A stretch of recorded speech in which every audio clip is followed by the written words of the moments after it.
special session. It is the season, so it's all about curse removals and taking off any bad intentions and negative energy.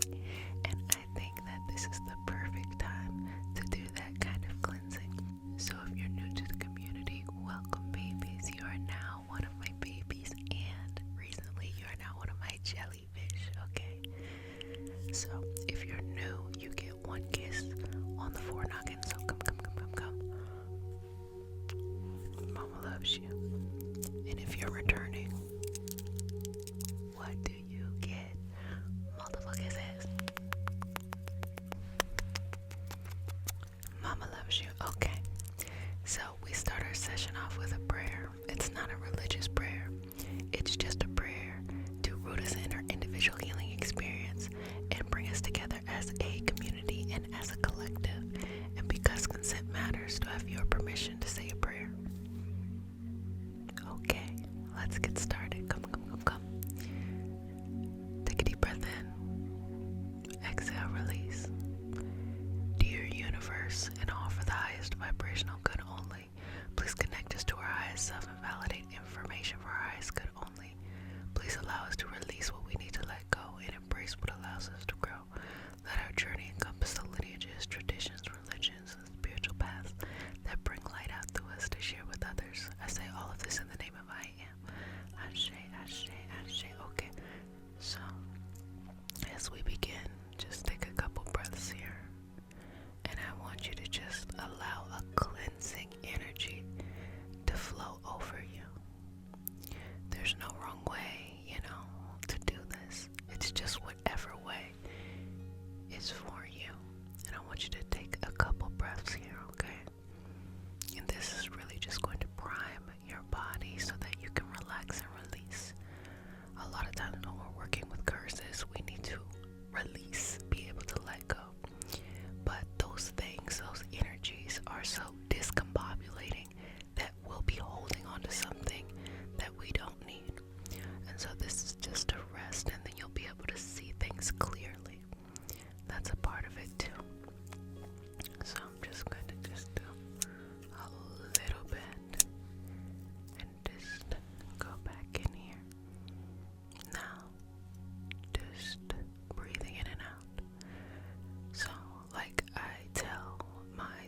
whether it's generational for a group of souls. So there's layers there. Other times it can be an individual situation. So someone or some group of people that you've known in your life, okay? And just because someone is not a practitioner does not mean that they don't unconsciously dabble in energy. I'm gonna say it again. Just because someone is not a practitioner does not mean they don't unconsciously dabble in energy. Just like religious people also can dabble in energy. Have you ever heard of somebody praying against you? That sounds crazy, right? Why would someone pray against you? But energy is energy. We as, humans, Homo sapiens, describe it in different ways. We have different wisdom traditions, religions, spiritual paths, or nothing at all, or how science tries to catch up to understand what this is, okay? Spoiler, in my opinion, it just seems bigger than me. I just do what I can do, okay? But regardless, you can dabble in the energy. And it's because we are energetic beings. We work with energy. We work with a lot of things too. Just like when you ever get a nice warm hug from somebody you love. It could be a friend, a mother, whomever, a grandparent, an auntie, an uncle, whatever, and you get that nice warm hug. It just feels good. Your body's going to release good chemicals as well, and those chemicals are typically anti-inflammatory, and this is just our natural state. We didn't do anything, okay? So the energy that flows within us triggers things too. Okay, now I'm feeling like I'm talking to apprentices, but I like to explain it, The energy that's in us triggers things too. It's going to trigger the different chemicals in our body. Now, how do we explain that? If you go and look at things like the meridian system, I think that is used in acupressure and acupuncture. That's a good way to look at it. How does your chi, your ki, your life force energy, how does stimulating certain points in the body, how does it trigger a chemical response in the rest of the body? So that's what I'm talking about with life force. I just want to give you all some background so you know I know what I'm talking about. So now that we're understanding life force, now realize that you can be very aware of the routines that you're in, and I'm going to keep on working on you while I'm explaining this, okay? So you can be very aware of the routines that you're in, and you may not even be, conscious that a routine is actually not servicing you. A really easy one, let me get this part. A really easy one is how you relate to others. So if you are a people pleaser, or if you don't have good boundaries with others, or you just have a hard time saying no, that could be a routine that you feel like, oh, it's just because I have a big heart. But really that routine actually is just an unhealthy routine for both you and other people. Learning how to say no strengthens you, and it strengthens other people too, because they respect you, you respect yourself, and it makes it easy for them to understand how to interact with you. So in that one example, to change the routine, which is learning how to say no, is how you change, but it's going to feel uncomfortable. You're going to feel like, oh, I'm being mean. That's what I'm talking about. That's why it's hard to break curses, because oftentimes people don't know what it is. They have all types of language, rhetoric, memories, assignments in their mind of what this is.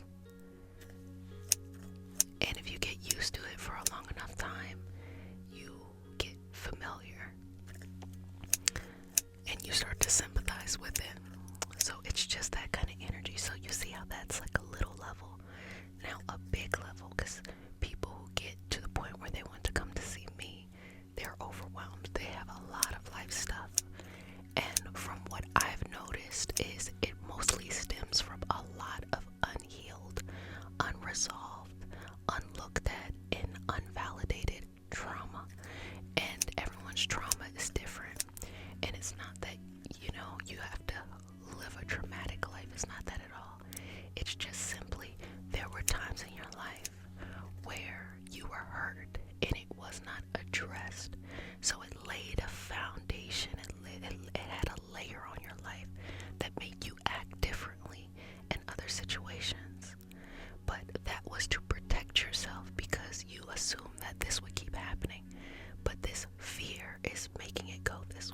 these are situations in which we're walking through and being, unfortunately, willing participants.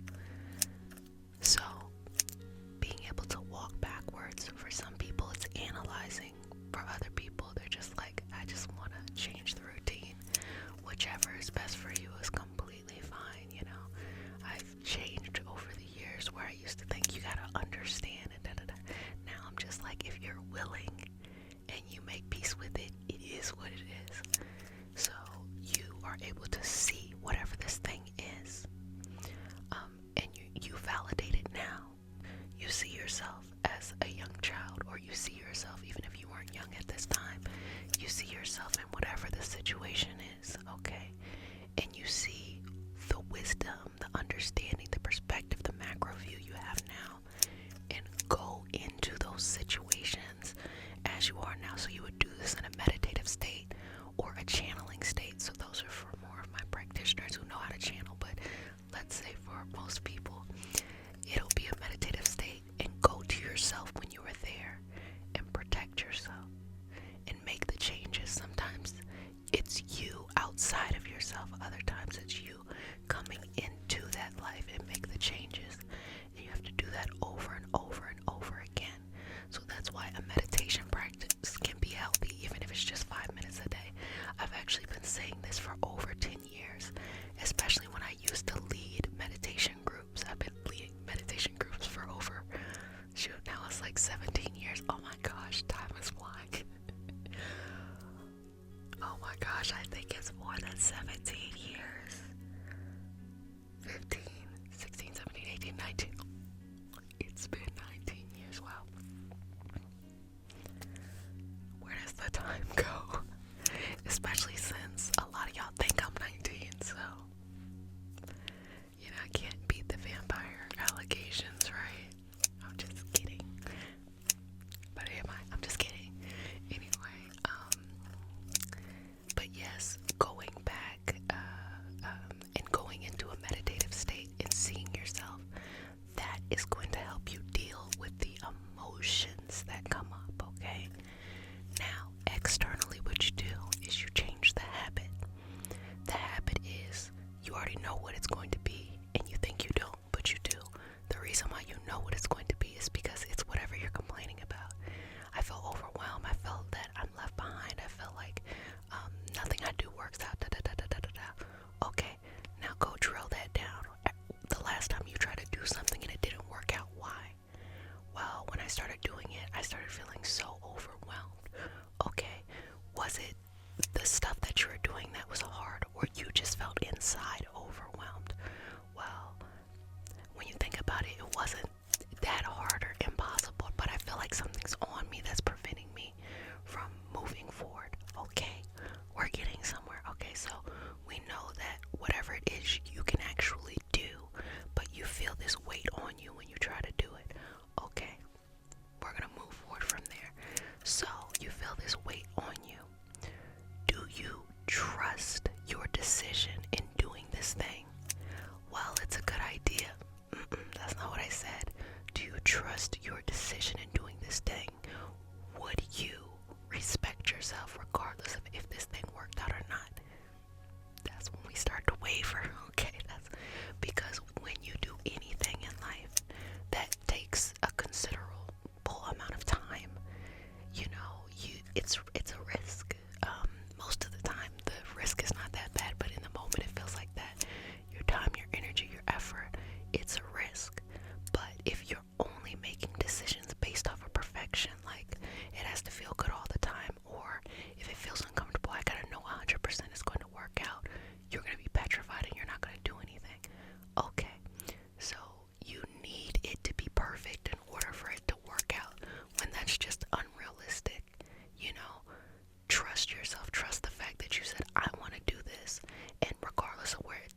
seen throughout the years of my practice, as well as the different practitioners that I've trained, it becomes really clear what it looks like.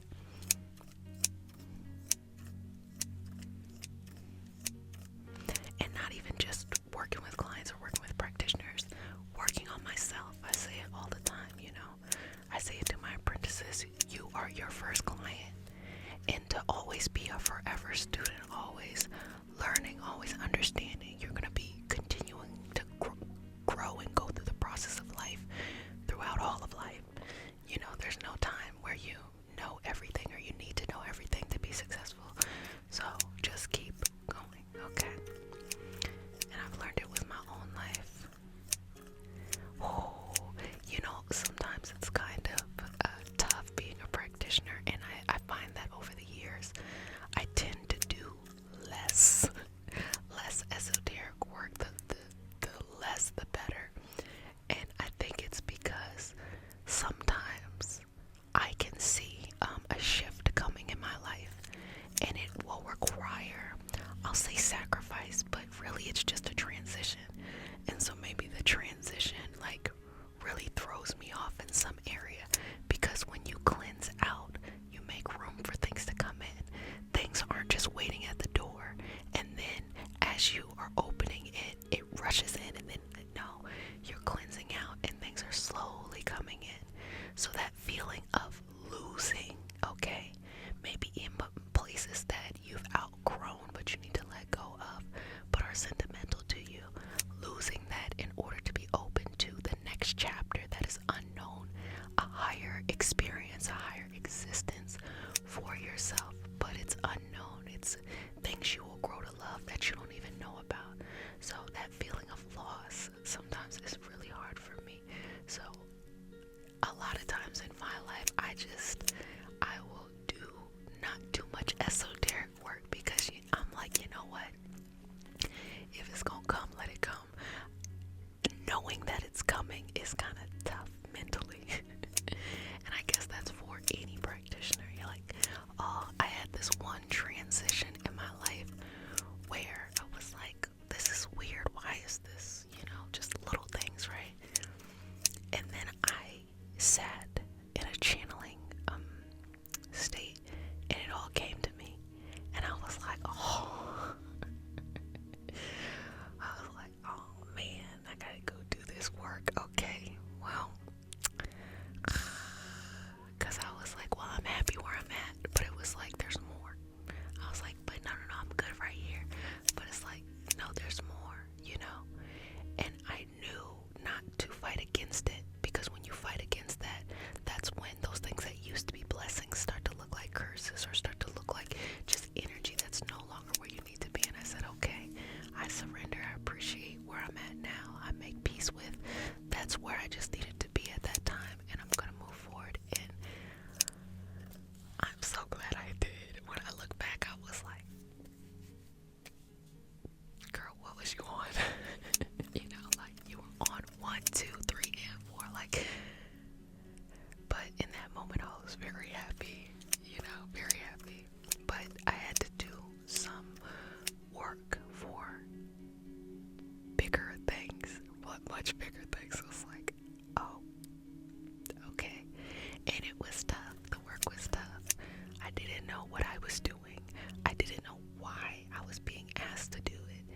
But I was like, oh, okay. But I had things in my life that was like, you need to figure this out. I was like, oh, okay. For me personally, I was like, what's going on? And then once I got to where I needed to, I was like, oh, now I see it. And what I like to reflect on too is learning how to respond differently to uncertainty. You know, you don't have to freak out when things are uncertain. Just give yourself grace. I'll figure it out. You figured out everything else up until this point. A little tedious work or a little inconvenience is fine.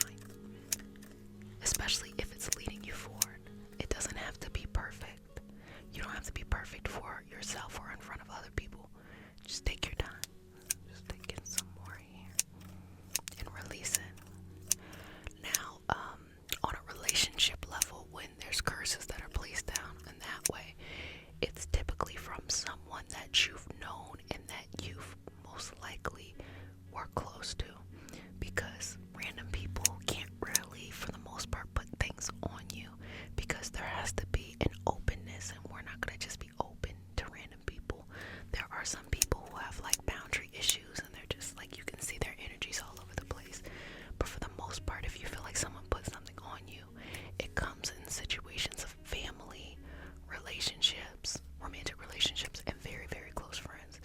So because there's an openness there, and in order to be in relation with them, or in order to try to understand y'all's dynamics, there is an opening for your energy to be thrown off.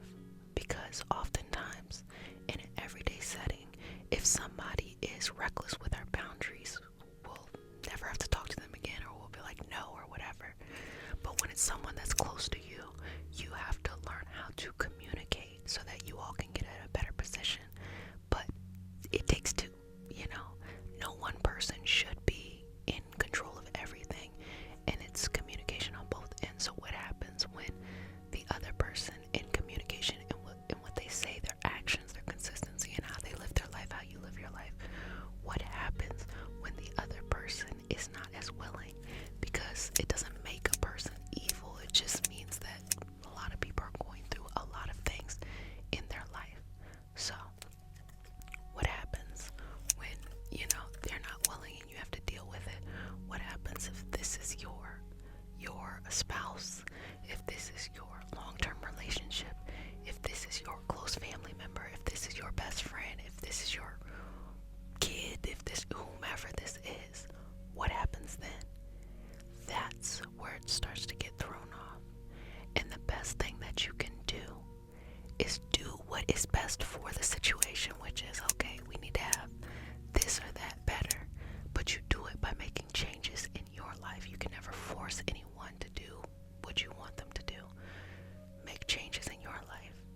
And if people are comfortable with coming with you, they'll come with you. But if they're not ready to change, they'll resist you, they'll fight you, they'll this, they'll that. That has nothing to do with you. You're not losing out on someone as you are healing yourself, or you're healing your relationship with them. They will eventually come if they're supposed to. And that's how you keep that energy in balance. That's how you release yourself from not being pulled into curses or these routines I'm talking about. But the reason why that's so hard is it feels like a betrayal. It can feel like a parent deserting their child. It can feel like a lover betraying their loved one. It can feel like a best friend just being a shitty best friend, you know. That's what it looks like if there's a component of social aspect to it. So you in a group setting, that makes it even worse, because sometimes people come together as a group and just reproduce just things that aren't effective, you know, in being whole and healthy. But the work is, okay, I want to be better for myself. I want to be better here. And that's what I need to show up. And when you change yourself, they will mostly try to pull you back. If not, they might get upset, or don't be surprised. Some people change. Some people get better themselves. And you have to be open to letting people go, letting people grow, all this stuff. You can't have people tethered. And the resistance against that, having these healthy boundaries, having these healthy dynamics with people, is that, you know, you don't want to be alone. You don't want to let go of people that you love, you know, the people that you prayed to be in your life, who then need to go on and do other things. That's okay. That is completely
I'm gonna be honest with you.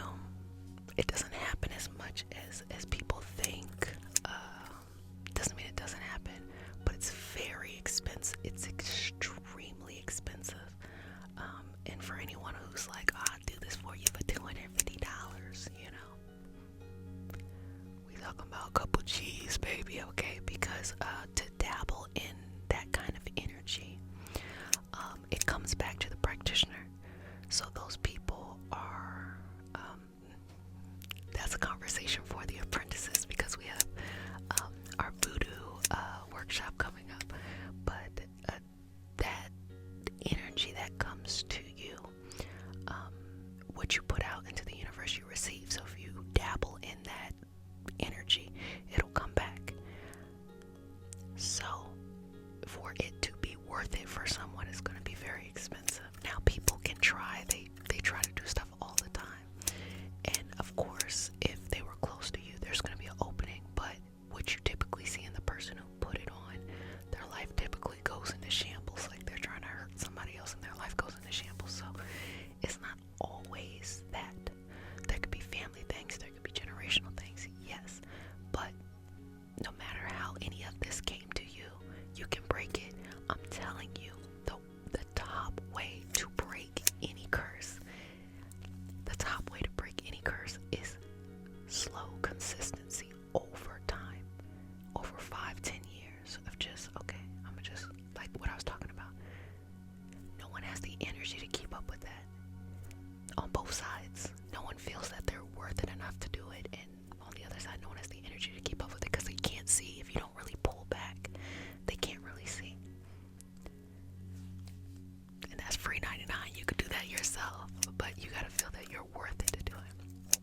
Okay, so I've been yapping. I'm gonna spend the rest of our time just working on the healing, but I always like to explain things. So first and foremost, you understand who I am as a teacher. You understand why I am the Reiki master teacher. I'm the Reiki teacher. It's the Reiki teacher. But secondly, I just want you to understand it. This is not something that is so complex that you don't have access to it. You do.